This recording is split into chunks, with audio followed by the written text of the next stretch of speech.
ఇవాళ దేశవ్యాప్తంగా వచ్చినట్టుగా ఫలితాలను చూస్తే లోక్సభ ఫలితాలు 543 లోక్సభ స్థానాలకు జరిగిన ఎన్నికలు అనూహ్యంగా వచ్చిందని చెప్పుకోవచ్చు. అసలు ఎవరికి ఈవెన్ ఎగ్జిట్ పోల్ సర్వేలకు కూడా అంత చిక్కని ఫలితాలు వచ్చాయని చెప్పుకోవచ్చు. ఎందుకంటే 543లో మోడీ 300 అంటే బీజేపీ 300కు పైగా స్థానాలు గెలుస్తుందన్నట్టుగా చర్చ చేశారు. ఆ విధంగా ఎగ్జిట్ పోల్స్ కూడా ఇచ్చారు. కానీ సీన్ కట్ చేస్తే ఏకంగా మోడీ కావచ్చు, ఎన్డీఏ మొత్తం కూటమి కావచ్చు, మొత్తానికి 300 లోపు సీట్లు స్థానాలని కైవసం చేసుకున్నట్టుగా దాన్ని బట్టి చూస్తుంటే పరిస్థితి ఎట్లా ఉందో దీన్ని బట్టి అర్థం చేసుకోవచ్చు. అంటే మోడీకి వ్యతిరేకంగా కూడా ఫలితాలు వచ్చాయనడానికి ఆ విధంగా కూడా అర్థం చేసుకోవచ్చు అని చెప్పుకోవచ్చు. ఎందుకంటే ఎన్డీఏ కూటమి ముఖ్యంగా బీజేపీ భారీ స్థానాలు గెలుస్తుంది. 370 టార్గెట్ పెట్టుకున్నారు. 370 ఆర్టికల్ని ఏ విధంగానైతే కొట్టేశారో అదేవిధంగా అన్ని స్థానాలు కొట్టేస్తామంటూ ఈ విధంగా ఒక విధంగా చెప్పాలంటే ఎన్డీఏ నేతలు ప్రగల్భాలు పలికినట్టు పరిస్థితి కనిపించింది. కానీ ఎక్కడికి ఇప్పుడు ఫలితాలు చూస్తే మాత్రం జనాలు ముఖ్యంగా కొన్ని రాష్ట్రాల్లో, అందులో ఎక్కువగా బెంగాల్ కావచ్చు, ముఖ్యంగా యూపీ కావచ్చు, ఇలాంటి రాష్ట్రాల్లో బీజేపీకి చాలా గట్టి ఎదురుదెబ్బ తగిలిందని చెప్పుకోవచ్చు. ఎక్కడైతే బీజేపీ ఈ విధంగా ఓటమికి కారణం కాంగ్రెస్తో ప్రమాదం కాకుండా ప్రాంతీయ పార్టీలతో ప్రమాదం ఉందని చెప్పుకోవచ్చు. ప్రాంతీయ పార్టీలతోటి దెబ్బపడిందని చెప్పుకోవచ్చు. ఎందుకంటే బెంగాల్ కావచ్చు, దాంతోపాటు బీహార్ కావచ్చు, బెంగాల్ కావచ్చు, యూపీ కావచ్చు. బెంగాల్నేమో మమతా బెనర్జీ తృణమూల్ కాంగ్రెస్ భారీ స్థానాలు గెలుచుకోవడం, అదేవిధంగా ఇటు అఖిలేష్ యాదవ్ కూడా అంటే సమాజ్వాదీ పార్టీ కూడా భారీ స్థానాలు గెలుచుకున్న సందర్భాలు యూపీలో కనిపిస్తుంది.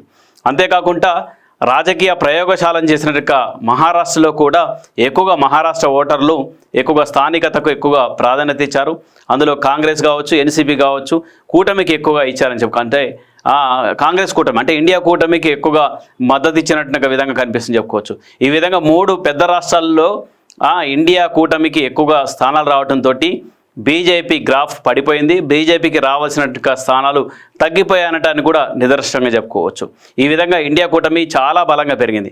అందులో రాహుల్ గాంధీ జోడో యాత్ర కావచ్చు, రాహుల్ గాంధీ చేసినట్టుగా ఆయన చాలా యాత్రలు చేయడం, దాంతోపాటు రాజకీయంగా చాలా పావులు కలిపారు. ప్రతిపక్షాలు అంటే బీజేపీ ఏతర ఎన్డీఏతర కూటమి కూడా ఇండియా కూటమి కట్టేసి ఇందులో ఉన్నట్టుగా విధంగా చాలామంది కూడా గెలుపు కోసం చాలా అహర్నిశాలు కష్టపడ్డారని చెప్పుకోవచ్చు. ఆ విధంగా అన్ని పార్టీలు కూడా కోఆపరేట్ చేసిన ఎక్కడ అంటారు పంతాలకు కానీ పట్టింపులకు కానీ పోకుండా జాగ్రత్త పడ్డారు కాబట్టి ఈ ఫలితాలు వచ్చాయని చెప్పుకోవచ్చు. అయితే బీజేపీకి కూడా కొన్ని రాష్ట్రాల్లో సీటు తగ్గడం, ముఖ్యంగా రామ మందిరం చాలా గెలిపిస్తుంది, 8% ఓట్ బ్యాంకును పెంచుతుంది అనుకున్నారు. కానీ అదే రామ మందిరం నిర్మాణం చేసిన యూపీలోనే పార్టీ దివాలా తీసిన పరిస్థితి బీజేపీకి కనిపిస్తుందని చెప్పుకోవచ్చు. దీంతో ఆ ఫ్యాక్టర్ కనిపించలేదని చెప్పుకోవచ్చు. దాంతోపాటు దేశవ్యాప్తంగా కూడా కాస్త యాంటీ బీజేపీ యాంటీ ఎన్డీఏ పాలన కల్పించిందని చెప్పుకోవచ్చు.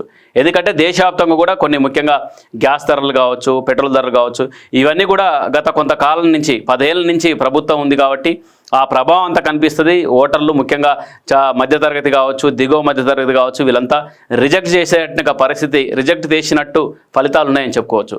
ఎందుకంటే ఆ ఫలితాలు ఆ విధంగా కనిపిస్తుంది చెప్పుకోవచ్చు. ఆ విధంగా చాలా ధరల విషయంలో కావచ్చు, రాజకీయం విషయంలో కావచ్చు, ముఖ్యంగా కొన్ని పార్టీలు కోఆపరేట్ చేసే విషయంలో కూడా చాలా వెనకబడ్డదని కూడా చెప్పుకోవచ్చు. బీజేపీ ఓటమికి ఇవి కూడా కారణాలు చెప్పుకోవచ్చు. కాకపోతే సౌత్లో మాత్రం ఊహించిన స్థాయి కంటే ఎక్కువగా బీజేపీ గెలిచినట్టుగా పరిస్థితి ఉంది. ఎందుకంటే తెలంగాణలో చూసుకుంటే గతంలో 4 స్థానాలు గెలిస్తే డబుల్ అయింది, అంటే 8 స్థానాలు గెలిచేట్టుగా పరిస్థితి వచ్చింది. ఈ విధంగా అటు తెలంగాణలో కావచ్చు, దాంతోపాటు కర్ణాటకలో కూడా సుమారు 20 స్థానాలు గెలవడం అంటే అక్కడ కూడా, ఎందుకంటే అక్కడ ఉన్నది కాంగ్రెస్ పార్టీ అధికారులు ఉంది, అయినప్పటికీ బీజేపీ గెలవడం అనేది అంత ఆషామాషి కాదు. చాలా ఒక విధంగా మంచి స్థానాలు చెప్పుకోవచ్చు. మొత్తం 28 స్థానాలు ఉంటే కర్ణాటకలో అందులో 20కి పైగా స్థానాలు బీజేపీ గెలవడం అనేది గొప్ప పరిణామంగా చెప్పుకోవచ్చు. దాంతోపాటు ఇటు తెలంగాణలో కూడా గొప్ప పరిణామం చెప్పుకోవచ్చు. ఇక ఏపీ విషయానికి వస్తే ఏపీలో కూటమి బాగా సక్సెస్ అయిందని చెప్పుకోవచ్చు.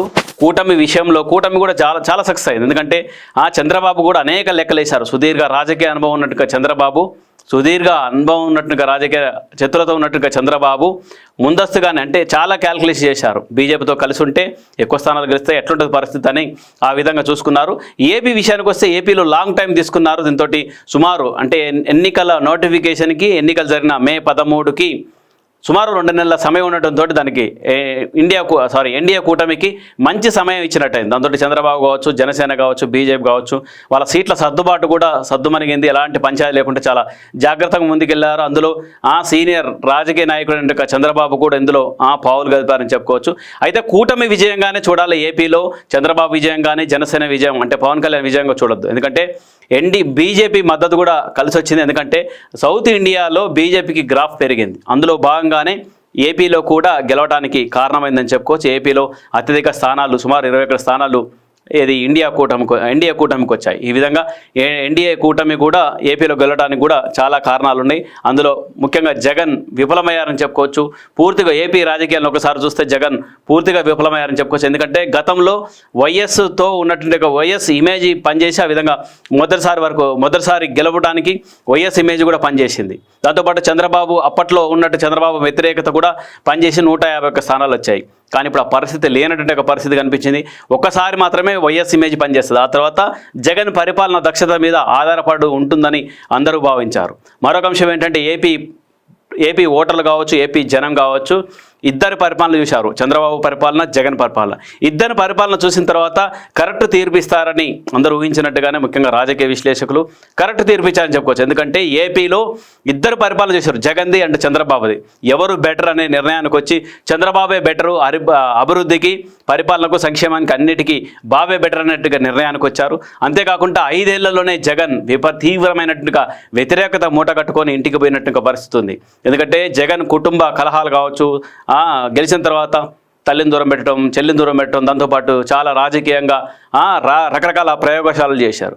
అంతేకాకుండా ఏపీలో కూడా చాలా సోషల్ ఇంజనీరింగ్ అంటూ ఒక తెరదీసేసి ఏకంగా నా ఎస్టీలు, నా బీసీలు, నా మైనార్టీలు అంటూ ఈ విధంగా చెప్పడంతో ఈ విధంగా సీట్లు కూడా ఎక్కువగా ఈ విధంగా ఎస్సీ, ఎస్టీ, బీసీ మైనార్టీలకు కట్టబెట్టినప్పటికీ అంటే ఇచ్చినప్పటికీ కూడా పార్టీ దిక్కులేని విధంగా ఓడిపోయిందని చెప్పుకోవచ్చు. ఎందుకంటే సుమారు 20 స్థానాల్లోపు జనసేన పోటీ చేసిన 21 స్థానాలకు 21 గెలిచింది. కానీ వీళ్ళు చేసిన 175 స్థానాలకు కనీసం 20 స్థానాలు కూడా గెలినట్టుగా పరిస్థితి ఉందంటే ఎంత తీవ్రంగా రిజెక్ట్ చేశారో ఏపీ ఓటర్లు దీన్ని బట్టి అర్థం చేసుకోవచ్చు అని చెప్పుకోవచ్చు. బాగా దెబ్బపడింది చెప్పుకోవచ్చు. సోషల్ ఇంజనీరింగ్ కూడా ఎక్కడ పనిచేయలేదు. ఆయన ఎక్కువగా చదువుకున్నట్టుగా వాళ్లకు, దాంతోపాటు అన్ని వర్గాలకు ప్రాధాన్యత కల్పించాలన్న ఆలోచనతో అభ్యర్థుల్ని మార్చడం, అభ్యర్థుల్ని ఇవ్వటం, ఈ విధంగా కొంతమంది సిట్టింగ్ స్థానాల్లో కూడా చాలామందికి సుమారు 50కి అటు ఇటుగా కొత్త వాళ్ళని కూడా రంగంలోకి దింపినప్పుడు కూడా గెలవనట్టు పరిస్థితి ఉంది. అంటే జగన్ పూర్తిగా విఫలమైపోయారు, రాజకీయ చతురతతోటి విఫలమయ్యారని చెప్పుకోవచ్చు. ప్రశాంత్ కిషోర్ కూడా ముందు నుంచి చెప్తున్నారు ఏపీలో గెలవబోయేది కూటమి అంటూ. జగన్ చాలా తప్పులు చేశారు, అవి సరిదిద్దుకునేట్టుగా ఆ స్థాయిలో కూడా లేదని చెప్పారు. ఈ విధంగా ప్రశాంత్ కిషోర్ని కూడా లెక్క పెట్టడం అంటే ఆయన ఇచ్చిన రిపోర్ట్ కూడా ఎవరు పట్టించుకోలేక పరిస్థితుల్లో వైసీపీ నేతలు ఉన్నారు. ఈ విధంగా ఏపీ ఫలితాలు ఉన్నాయి. ఇక తమిళనాడు చూసుకుంటే తమిళనాడులో మాత్రం ఈసారి అందరూ ఆశించారు ఎన్డీఏ కూటమి అట్లీస్ట్ కొన్ని స్థానాలు గెలుస్తుంది.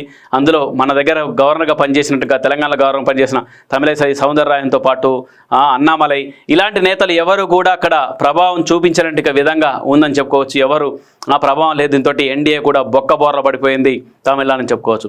దాంతోపాటు కేరళలో కూడా అదే పరిస్థితి ఉందని చెప్పుకోవచ్చు.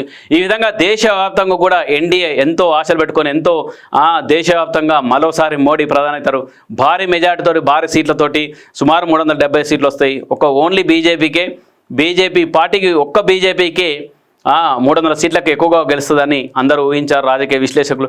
ఎగ్జిట్ పోల్స్ కూడా ఆ విధంగా ఇచ్చాయి. ఎగ్జిట్ పోల్స్ కూడా తారుమారయ్యాయి, అంచనా దప్పాయి, పసిగట్టడంలో ఫెయిల్ అయ్యారని చెప్పుకోవచ్చు. ఎందుకంటే ఫలితాలు ఆ విధంగా వచ్చాయని చెప్పుకోవచ్చు.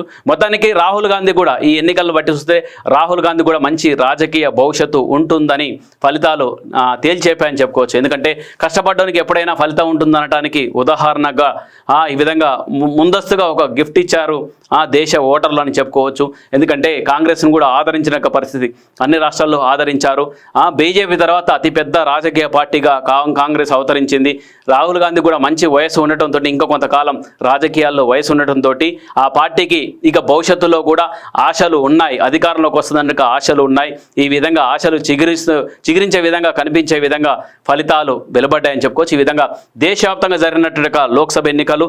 అంతేకాకుండా మరొక అంశం ఏంటంటే ఒడిశాలో నవీన్ పట్నాయక్ బిజు జనతాదళ్ పార్టీ ఓడిపోవటం, అక్కడ బీజేపీ అధికారంలోకి రావటం మరొక అంశం కూడా చెప్పుకోవచ్చు. ఎందుకంటే గత 24 ఏళ్లకు పైగా నవీన్ పట్నాయక్ సీఎంగా పనిచేశారు. ఒడిశాలో. అలాంటిది నవీన్ పట్నాయక్ కూడా పక్కకు పెట్టేశారు, ఎందుకంటే ఏజ్ రీత్యా కూడా ఓటర్లు గుర్తించారు, ఈయనకు రెస్ట్ చేయడం బెటర్ అనే ఆలోచనకు వచ్చాయని చెప్పుకోవచ్చు. అదేవిధంగా అరుణాచల్ ప్రదేశ్లో కూడా బీజేపీ అధికారంలోకి వచ్చింది 60 స్థానాలకు గాను 46 స్థానాల్లో గెలుపొందేసి బీజేపీ అరుణాచల్ ప్రదేశ్లో కూడా అధికారంలోకి వచ్చిన ఒక పరిస్థితి కనిపిస్తుంది. దాంతోపాటు సిక్కిం క్రాంతికార్ పార్టీ కూడా, ఆ క్రాంతికార్ మోర్చా పార్టీ కూడా అధికారంలోకి వచ్చేది 32 స్థానాలకు 31 స్థానాలు గెలుపొందిన ఒక పరిస్థితి ఉందని చెప్పుకోవచ్చు. ఈ విధంగా 4 రాష్ట్రాల అసెంబ్లీ స్థానాలకు జరిగితే ఏపీలో కూటమి, బీజేపీ కూటమి, దాంతోపాటు ఎన్డీఏ, దాంతోపాటు ఒడిశాలో బీజేపీ, దాంతోపాటు అరుణాచల్ ప్రదేశ్లో బీజేపీ, ఒక సిక్కిం మినహా మిగతా రాష్ట్రాల్లో జరిగిన ఎన్నికల్లో బీజేపీ అసెంబ్లీ స్థానంలో గెలిచింది. అంతేకాకుండా జాతీయ స్థాయిలో కూడా ఎన్డీఏ ప్రభుత్వం వచ్చిందని చెప్పుకోవచ్చు. మరోసారి మోడీ ప్రమాణ స్వీకారానికి సిద్ధమని చెప్పుకోవచ్చు.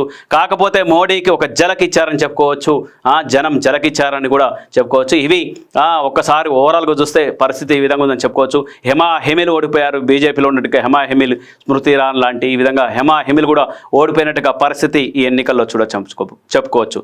ఇది దేశవ్యాప్తంగా జరిగిన 543 లోక్సభ స్థానాలకు జరిగినట్టుగా ఎన్నికల ఫలితాలకు సంబంధించిన విశ్లేషణ.